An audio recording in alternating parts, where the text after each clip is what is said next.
you, but when I was growing up, I still enjoy to read, but I really enjoyed these books that they would put out called Create Your Own Adventure books. Does anybody remember those, or Choose Your Own Adventure? Anybody read those? Not a lot of hands going up. I'll explain a little bit of what they are, but most books that you read, they're already finished, right? There's already an ending to the story. You read through the Lord of the Rings trilogy, it doesn't matter how many times you read it, you're going to get to the same conclusion at the very end. And I would tell you what that conclusion is, but honestly, I don't remember other than that they win. Beyond that, I don't remember a whole lot about them. But whatever book it is that you read, they're mostly finished. But they came out with these books where you got to make choices at different points in the book. And, there's actually video games that do this now, where you get to make choices at different points in the video game, or there's different board games where you get to make different choices throughout the board game. But in these books, depending on which choice you make, it would say, if you make this choice, then turn to page 7. If you make this choice, then turn to page 9. Just throwing out some numbers there for you. So if you make, the one that sends you to page 7, I want to climb the mountain, then all of a sudden the rest of your adventure is going to be based off of the decision that you decided to climb the mountain. But if you make the choice that I'm going to go around the mountain, then you're going to, for the rest of your adventure, be on a path that would take you around the mountain. It's kind of like doing your taxes, where it says if you answered yes to this one, then go on to number 7. But if you answered no, go on to number 9. We get filled with these choices everywhere we go.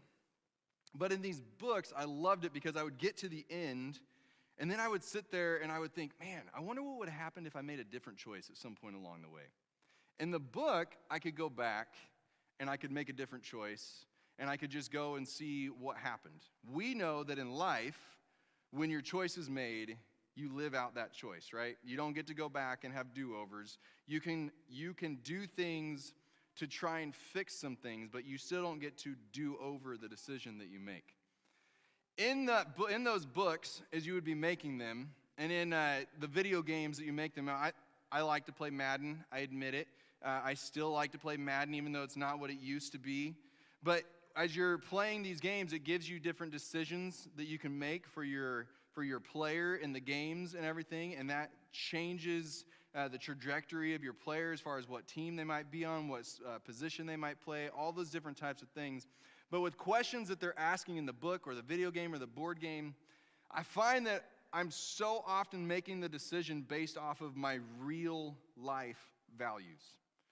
When I would read the book, I would sit there and go, that might be a really interesting conclusion as to where that would take me, but that's not who I am.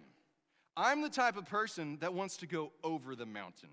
I don't want to go around the mountain, because around the mountain is boring. Over the mountain, who knows what kind of thing you're going to get yourself. That's my personal bent and my personal feelings. So I would make my decisions not based on what the character in the book would want to do, but what I would want to do. And in our lives, we make decisions based off of what we value. Not what we say we value, but what we truly value. This morning, I want us to, last week we jumped into that you yourself are unfinished. This morning, I want to speak specifically to parents who are sitting in the room. And that's not that this is only going to be for parents, and that's not that it's only for parents with little kids or only parents with grown-up kids. This is for everybody, but I want specifically parents, I want you to hear this message. And I want to throw out a couple of disclaimers first as to why we're going where we're going and what I want you to hear as we're doing this. Number one, I've been told several times lately to just look around the congregation and to recognize that a lot of the new faces that we see are young families. So, if we're seeing young families, I feel like it's important that we speak to young families. Now, again, if you're not a young family, don't think that this isn't for you and that we're going to ignore you or anything like that. But we value the family here at Monroe City Church of God. And so I want to speak to that. I also want to make very clear that I do not see myself as an expert in any way, shape, or form on being a parent. Obviously, I make the decisions that I think are right. And Sarah and I lead our children in the way that we think is the best way. But that doesn't mean that we sit here and we go, nobody else knows how to do this parenting thing. I remember when Keely was born, our oldest, she slept awesome. Like 2 weeks in, that kid was sleeping 8 hours at night, to where Sarah actually talked to the doctor and she said, should I wake her up to feed her in the middle of the night because she's not waking up? And the doctor's like, no, you never wake up a kid when they're sleeping in the middle. All that to say, we got to this point where we're looking at all the other parents around us and we're like, guys, this isn't that hard. If you would just get your kid on a schedule and you would stop filling them full of sugar and you would stop doing this and stop doing that, your kid would sleep through the night and they would be well behaved. And then Tegan was born. And we tried all the same things. And it turned out we weren't that good at parenting. Keely was just a really easy kid. So I don't stand up here to say I've got this all figured out. But what I want us to talk about this morning is based on conversations that I have had with parents. Parents that I've seen that have raised good and strong children. When I say good, I don't just mean that, the world looks at them and they're like, that's a good citizen, but people who are pursuing Jesus. People who are who point their children towards Jesus. People who are trying to seek out Christ in the answers that they receive, in the way that they lead their families. It's through discussions with people like that. It's through observation. It's through my own failures and my own mess-ups. So I want to ask this question before we jump into all of it. They say that we make our decisions based on what's important to us. You might have heard the phrase said at some point that you have to make sure that you make the main thing the main thing. So I want to ask you this morning to seriously think about, in the desires that you have for your family, what is the main thing?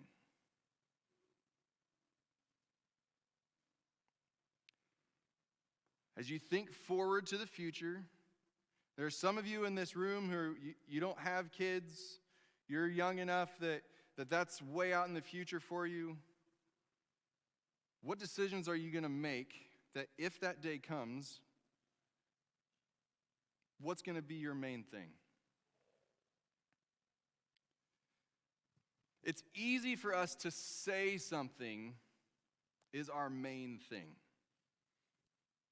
It's easy for us to say that the most important thing in our life is going to be this, or the most important thing in our life, we're sitting in church, so let's just say it. The most important thing in our life is we are going to point our kids towards Jesus. We are going to be those parents that are, as the Progressive commercial says it, don't grow up to be your parents. They're trying to protect you from being your parents. So you see people that they put up all those signs all throughout their house. Well, the biggest sign that we're going to see in our house is the one that says, as for me and my house, we will serve the Lord. And we're going to post that, right in our living room so that everybody can see it. We're going to make sure that that's what we're saying with our words, is that as for me and my house, we will serve the Lord.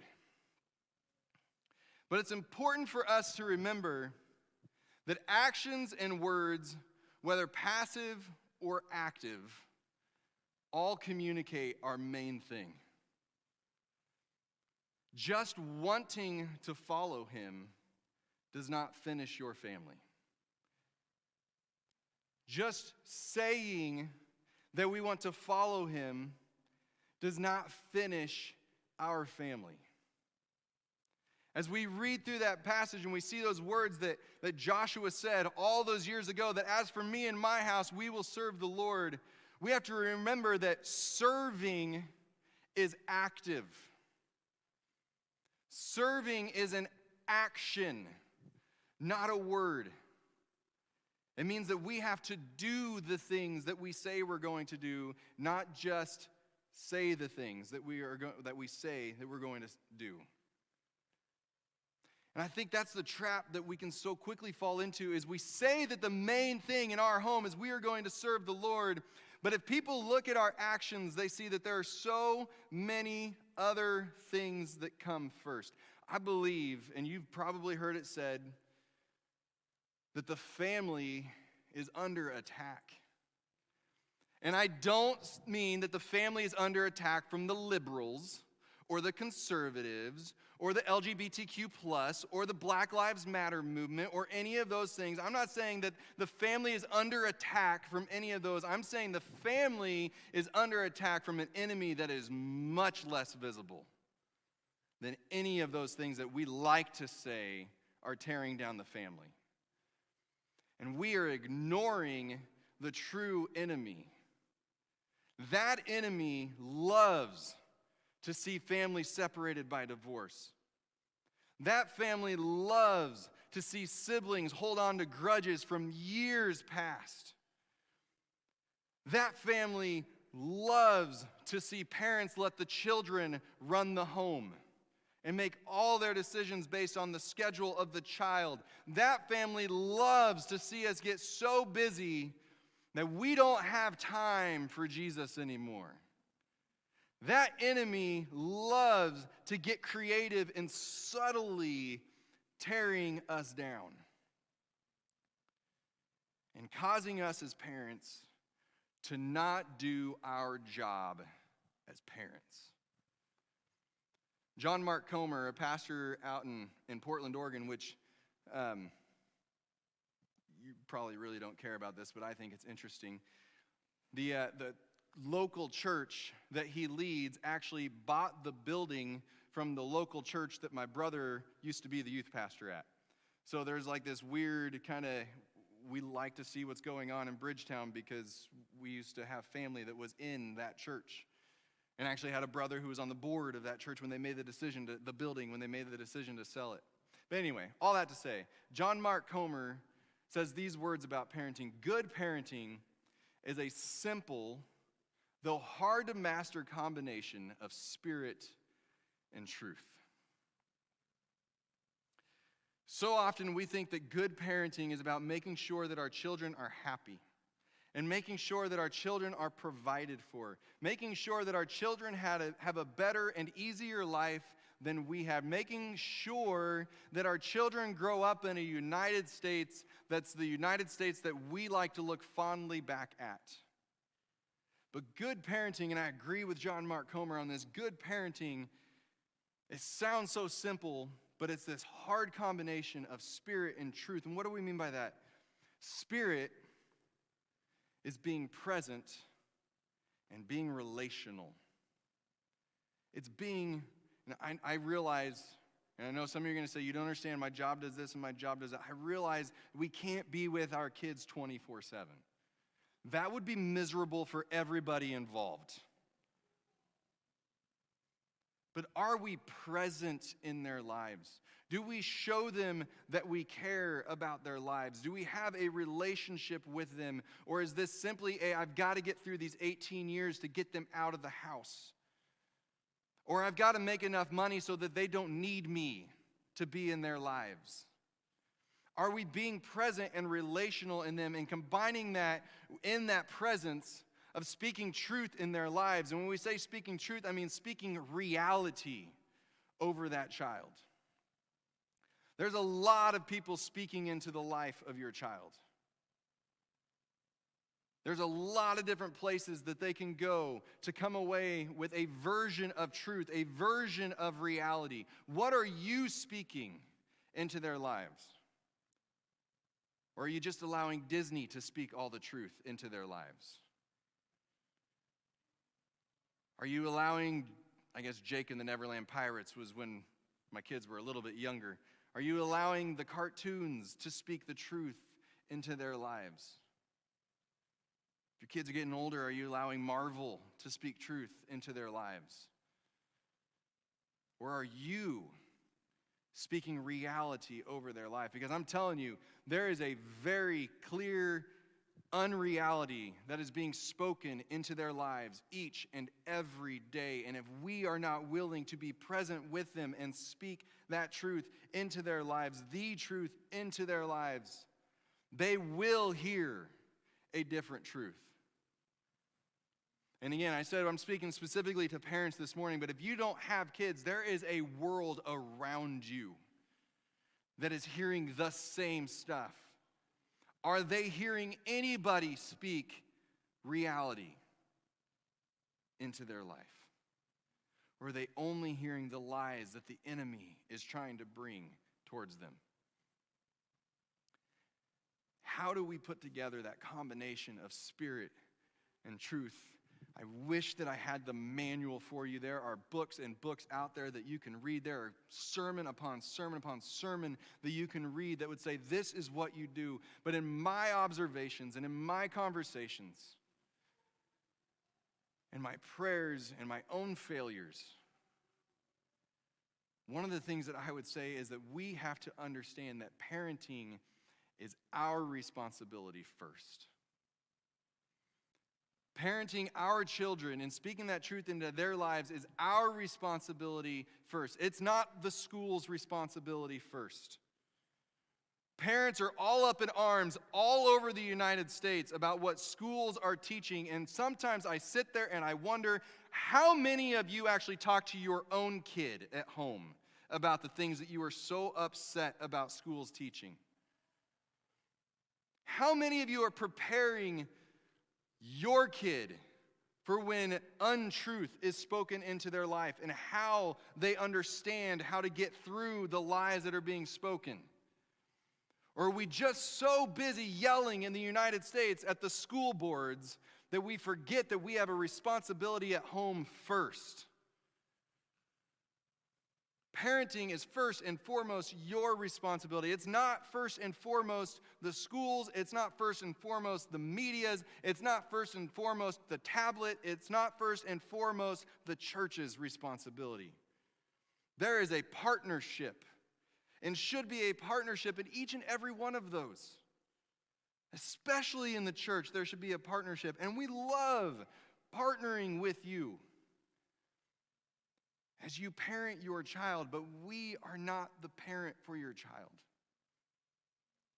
They need to hear you and see you talk about these same things that we're talking on Sunday mornings about, or Wednesday nights about, or at Kids Hope about. That's why we've become a little bit more intentional as we've kind of moved into this new year about letting you know, hey, here's what your kids are talking about when they're back there on Sunday morning. I encourage you, go home and talk to your kid. And this, I'll be honest with you, this is a huge failure of mine. In my life, it's been easy to say, but Sarah works in Kids Min. She understands all this stuff. She's literally, this morning, she is teaching your children. Some of you are probably like, I'd rather be back there right now than in here, learning from her. And so it's easy for me to say, she can just continue to do that when we get home, and I'll teach them about how the Chiefs played 8:15 tonight after they're in bed, because on the East Coast, the game starts so stinking late. But the truth is that as we read through Scripture, the thing that we refer to for truth, it says that you are to direct your children onto the right path, and when they are older, they will not leave it. It doesn't say let other people direct your children onto the right path. You, the person that it's being written to, direct your children onto the right path. And when they are older, they will not leave it. Just wanting to have your children follow him is not going to finish your family. You have to parent your children. And sometimes that means remembering that we are not first and foremost their best friend. We are first and foremost their parent. At least not in the sense of how the world looks at best friend. Being nice or good doesn't ensure anyone's salvation. Just having your kids look at you and say, well, my mom or my dad, they're a good person. That's good. I mean, we don't want them to look at us and be like my parents, they're horrible. They're actually really horrible people. They're mean to everybody they come across. They're the people that when they walk into the restaurant, you're like, the servers are all like, I ain't taking that table. Like, no, nobody wants to tell that story. We want them to say, my parents are good people. But just being nice or good is not the thing that we're teaching them to do. At least not if we're wanting to make the main thing pursuing Christ and having them pursue Christ with their life. Actions matter every bit as much, if not more, than the words that we use. It is so easy to just tell our kids, hey, Jesus is important. Jesus is the most important. Jesus is the thing that you need to put number one. Oh, but, there's basketball? Okay, well, Jesus can be set aside for basketball. Okay, but Jesus is number one. Jesus is number one. There's something else going on? Well, that can come first this time. But Jesus is number one. Jesus is number one. Jesus is number one. James was pretty straightforward. James, the brother of Jesus, the one who at one point doubted his brother as far as whether or not he really was the Son of God. He came out and he said these words for us to hear. He says, so you see, faith by itself, you know what he says about it? Actually, you do, because it's right up there. Faith by itself isn't enough. Unless it produces good deeds, good actions, it's useless. I've seen a lot of people, and admittedly, I have been the person. I've told you the story about getting kicked out of church league basketball. So, again, I admit my faults. I understand my faults. I'm not standing up here saying I am perfect and look at me. But the number of times that myself or others have talked about how important Jesus is and how important it is to seek him and to do things his way and to follow him. And then they treat people like absolute garbage. I was just talking to my daughters this week. I don't remember how the conversation came up. I don't remember how it got to this point, but I remember the words coming out of my mouth that some of the biggest jerks I know say that they love Jesus and they follow him. And then immediately I'm like, should I have said that? Well, I'm not lying. What a sad statement to make that some of the biggest jerks I know say that they love and follow Jesus. Like they walk around saying, Jesus is the main thing in my life, but I'm going to totally ignore that part where he said that the greatest commandment is to love God and love others. Like we're just going to push that one aside a little bit whenever the barista doesn't get my order right and just rail on, or whenever that school board makes the decision that I don't agree with. Man, let's set that whole Jesus thing aside for just a little bit, and I'm going to put on my mommy or daddy hat. The mom and dad hat should be the I'm a follower of Jesus hat. Our actions matter when we're parenting. Thank God, and I don't mean that passively at all, but thank God that there's forgiveness for our mistakes when we fail in that realm. But our actions matter, but our words still matter too. The things that we say to our kids still matter too. The things that we verbally teach our kids still matter. What we do matters as much and maybe more, but that doesn't mean that what we say doesn't matter. In Deuteronomy in chapter 6, which I know it's Old Testament, and some people are like, I don't read the Old Testament. That part's boring. Read it and teach it to your kids. Deuteronomy chapter 6 and verse 4 says, listen, O Israel. Or we could just say, listen, all of you. The Lord is our God, the Lord alone, and you must love the Lord your God with all your heart and all your soul and all your mind. Parents would have been teaching that to their kids at a young age. It actually had a name for it called the Shema, that they would pray this over and over and over again. There was no question that a Jewish boy or a Jewish girl would know these words. Love the Lord your God with all your heart, all your soul, and all your strength. Jesus even brought it up again later. And you must commit yourselves wholeheartedly to these commands that I am giving you today. And here's the part I want you to grasp onto for the morning. Well, that part too. I shouldn't say here's the part. We want to grasp onto all of it. But specifically to parenting, repeat them again and again to your children. Talk about them when you are at home and when you are on the road, when you're going to bed and when you are getting up. Tie them to your hands and wear them on your forehead as a reminder. And we see that and we're like, okay, wait a second. Well, we don't have to listen to all of this, right? Like, I don't really have to wear this on a headband, right? Maybe not a physical headband, but it should be so obvious in your life that it might as well just be emblazoned across your forehead as to what the main thing is in your life. To where your kids, they talk about the mom button that goes off, that blinking light that says, I'm about to whoop somebody. Like, they should be able to look at you and constantly see this light that says, I love Jesus and I follow him and I want our household to serve him. Write them on the doorposts of your house and on your gates. So even though the progressive commercials say don't put those signs up all over your house, put those signs all up over your house so that nobody has a question. The words that you teach your kids matter. The way that we teach our kids and the things that we say to them, they matter. In Psalm 78, I want to read these words to you. It says, "Oh, my people, listen to my instruction. Open your ears to what I am saying. For I'll speak to you in a parable. I will teach you hidden lessons from our past. Stories we have heard and known. Stories our ancestors handed down to us." Verse 4, you're going to see this up on the screen. "We will not hide these truths from our children.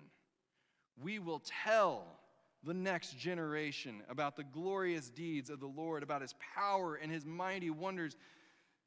Parents, I'm asking myself this question with you. I'm not just asking you. What glorious deeds do you talk more about? The glorious deeds of man or the glorious deeds of God?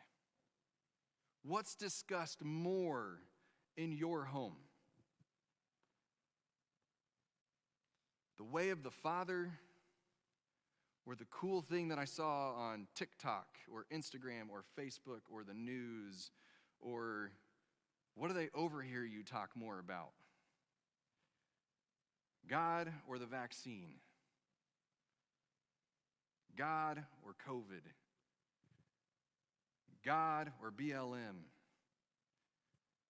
God or the elections coming up? What do they hear coming out of your mouth the most? I realize we're in a world that talks about how, man, if all you ever talk about is God, you are so corny. You are so cheesy. You're one of those Bible-thumping people. When did it become bad to be people that were known for talking about the Bible and talking about God with our kids? I mentioned last week that when my parents were brainwashing me when I was young, they never forced me to follow Jesus.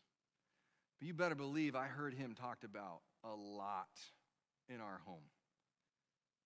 In our home growing up, it was very obvious what was most important. That's not to say we didn't talk about other things. We talked a lot of sports. We had 5 boys who all liked sports. We talked a lot of sports. But man, we knew who or what came first. And I'll hand it to them. My parents did a better job at it than I do.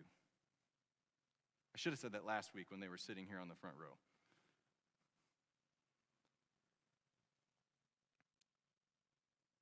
I'm going to leave that one there. Are we talking about it with them? Are we using our words? Are we using our actions?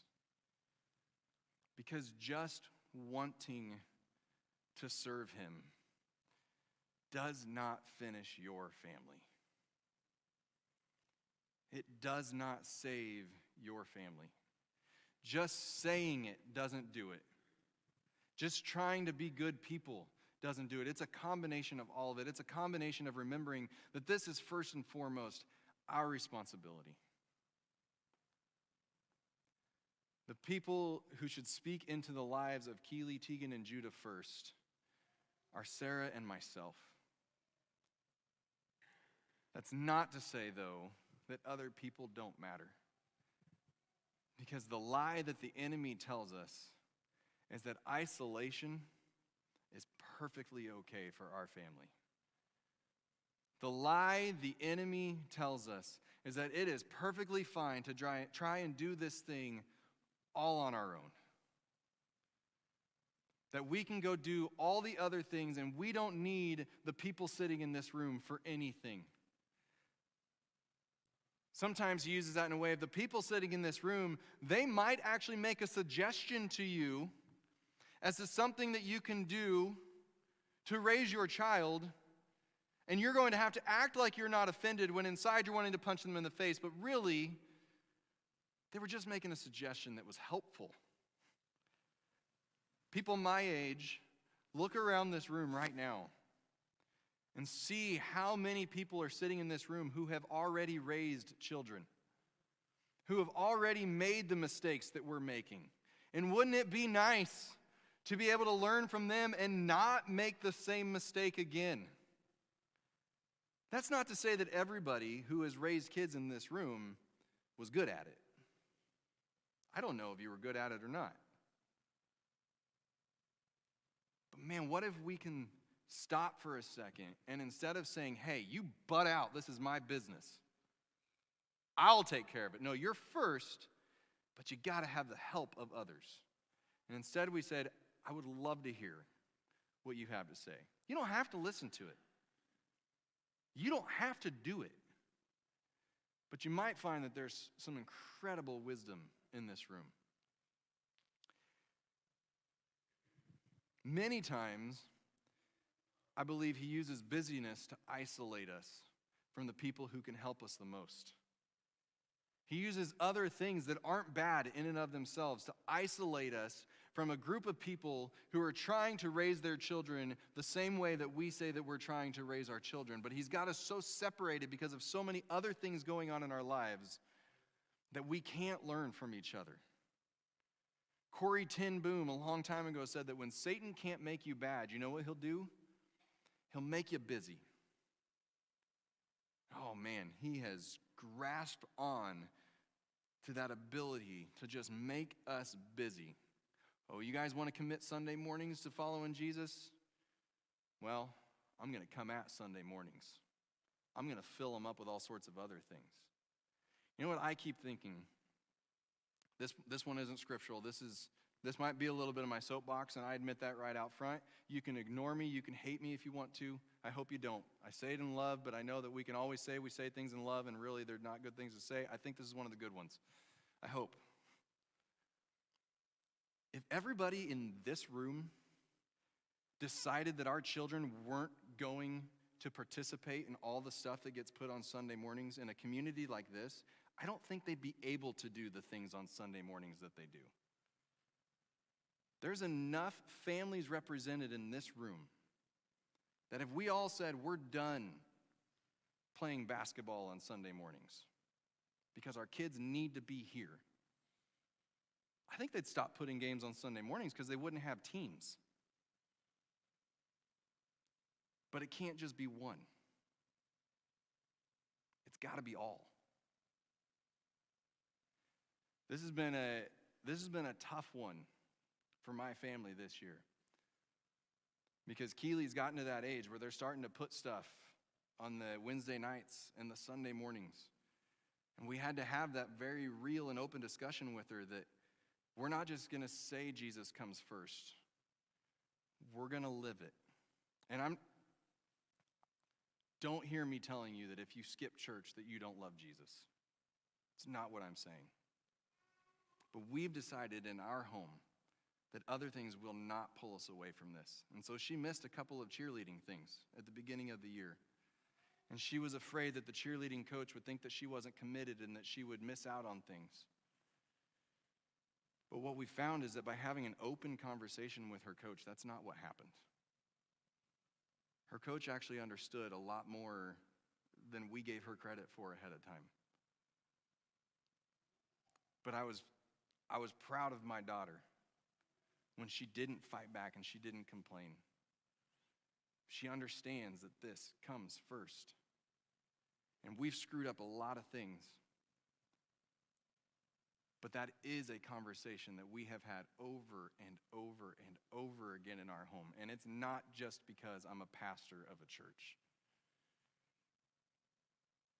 When I was young, we were always in the building.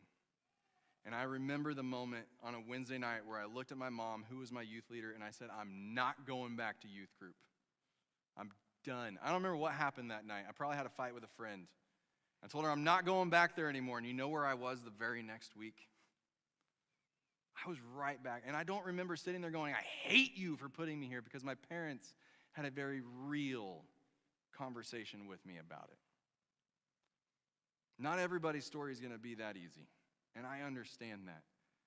But I think more of them would be that easy if we would have the conversations and live it through with our actions from a much younger age, instead of waiting until the challenges come to start making the decision as to what we're going to do. I want you to hear this, because I know that some of what I've said up here, you're like, that's not us. We haven't done a very good job of that. And some of what I'm hearing up here, you're like, wow, Justin, some of you might be thinking, you sound incredibly arrogant right now. And I apologize if that's the way it's coming across. But if you're sitting there and you're thinking, we've already failed, I want you to hear that your past shortcomings do not finish your family. Past decisions do not finish your family. Past arguments do not finish your family. Past fights do not finish your family. We serve a God who sent his son to die for all of us, to die for individuals, to die for families, to die for the church. That son came so that whatever it is that we have messed up on in the past, it doesn't have to finish. For some, myself included, there's some heavy lifting to do. Because some of the things that we've done in the past have gone pretty far away from this. And you're not going to be able to walk into your home tomorrow and say, all right, kids, from here on out, this is what we're doing. Because you are going to push your kids so far away from you, from the church, from God. But will you make the choice to start now? Or will you give up and say, I've already messed up, there's no hope? Because the truth is, even if you make that commitment now, you're going to mess up.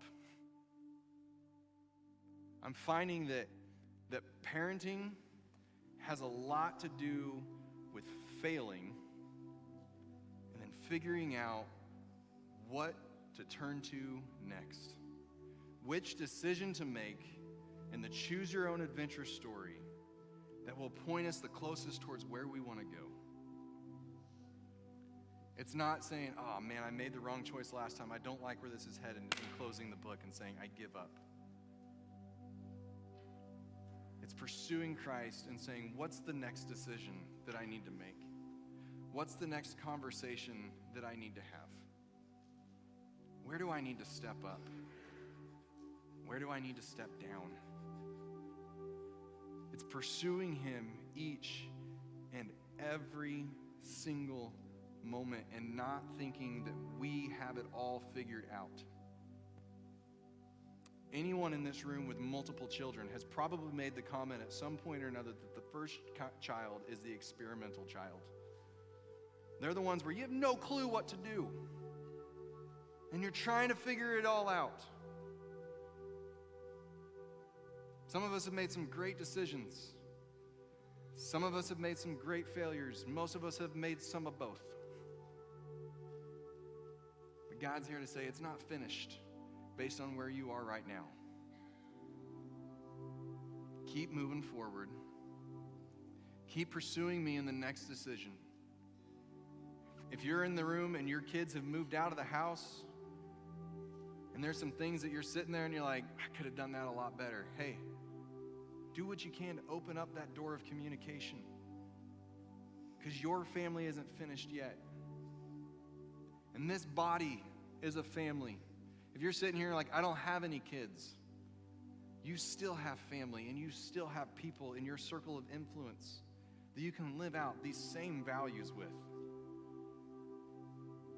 We'll talk about some of that next week as we jump into the idea that the church is unfinished. But as we've seen the statistics and we've seen what happens when the enemy wins against the family, we can't ignore that we have to fight back. And I want to invite you this morning to fight back with your actions. I've said this before, and I'm going to say it again. I realize that this idea of coming forward is an old-fashioned idea. It's something that we did at camp meetings and revivals when we were little. It's something that our parents and our grandparents did, and we sit here and we're like, we're not doing what those old fogies did. We're going to do something different. We're going to sit still. I think that maybe that older generation had something figured out. That when we actively communicate what it is that we're deciding right now, that there's something to it. When we put actions immediately to our words. So I want to put forth an invitation to you this morning that if you are sitting here and you're like, I want to actively engage in the fight against the destruction of the family. Not my family, but the family. And I invite you to come right over to this side and to actively, in prayer with one another, join that fight. And let everybody else in this room see that I am joining that fight against the destruction of the family. And if you're sitting there today and you're saying, I want to actively engage in the fight that is going on against my own family this morning, the battle that is going on against my own family this morning, I'd invite you to come over to this side. And if you're standing on this side and you see somebody on this side and you're like, I feel like I need to go join that particular family, then I invite you to go from this side over to this side and say, I'm going to fight with you. But don't, if you're sitting there this morning and saying, yes, there is an attack on the family. There is an attack on my family. And I'm going to hope it gets better. Don't sit there and just hope that things get better. Don't sit there and if you're feeling like I need to join it, stay still. Join the fight and make it clear this morning that you're joining the fight. We might be surprised at what starts to happen when we get rid of the isolation and we join in the fight together with our actions and our words. So we just sang in that first song there that He is for you. He is for you. He is for you. We sang it 6 times in a row. He is for you. And I believe that Father, who is our Father, is for each and every one of us in this room. No matter how many times I've messed up as an individual and as a parent, no matter how many times you've messed up as an individual and as a parent, He is for you. And He has not given up on you. A parent sometimes is stern, and a parent sometimes disciplines, but a good parent is still for their children, and He is for us.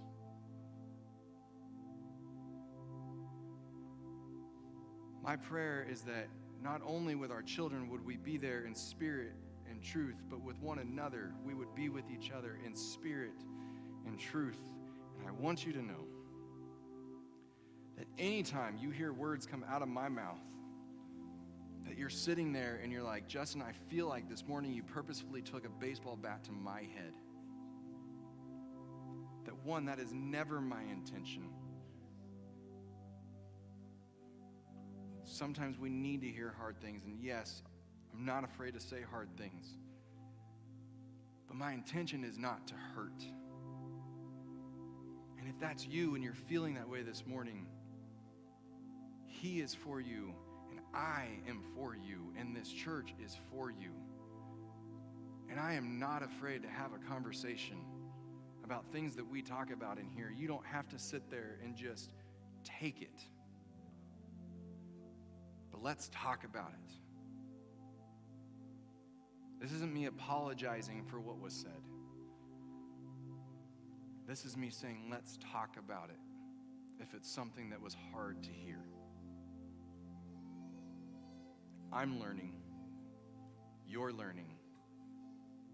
Let's learn this thing together. And let's grow closer to Him together.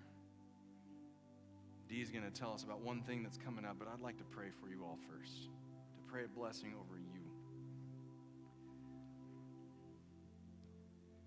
God, we hear often and we see often that the family, whether we want to call it the family unit or we want to just call it the family, is under attack in our nation and in our world. And sometimes we think that this is something new. But if we're being really honest and we dig into what you've told us and you've taught us, we know this is nothing new. The strategies might have changed it, but the attack going on since the very beginning. Pray over each and every one of these households that's about to leave here, that you would be there with them and you would strengthen them. When they call out to you, that they would hear your answer. And when they're not calling out to you, that you would put that tug in there with your spirit that says, come to me. God, I pray that this church would come by the families within it. This local church would come alongside the families that we partner with each and every week. And that we would all recognize that we are not in this alone. You are for us. The church is for us. We are for each other. God, we pray this in your name. Amen.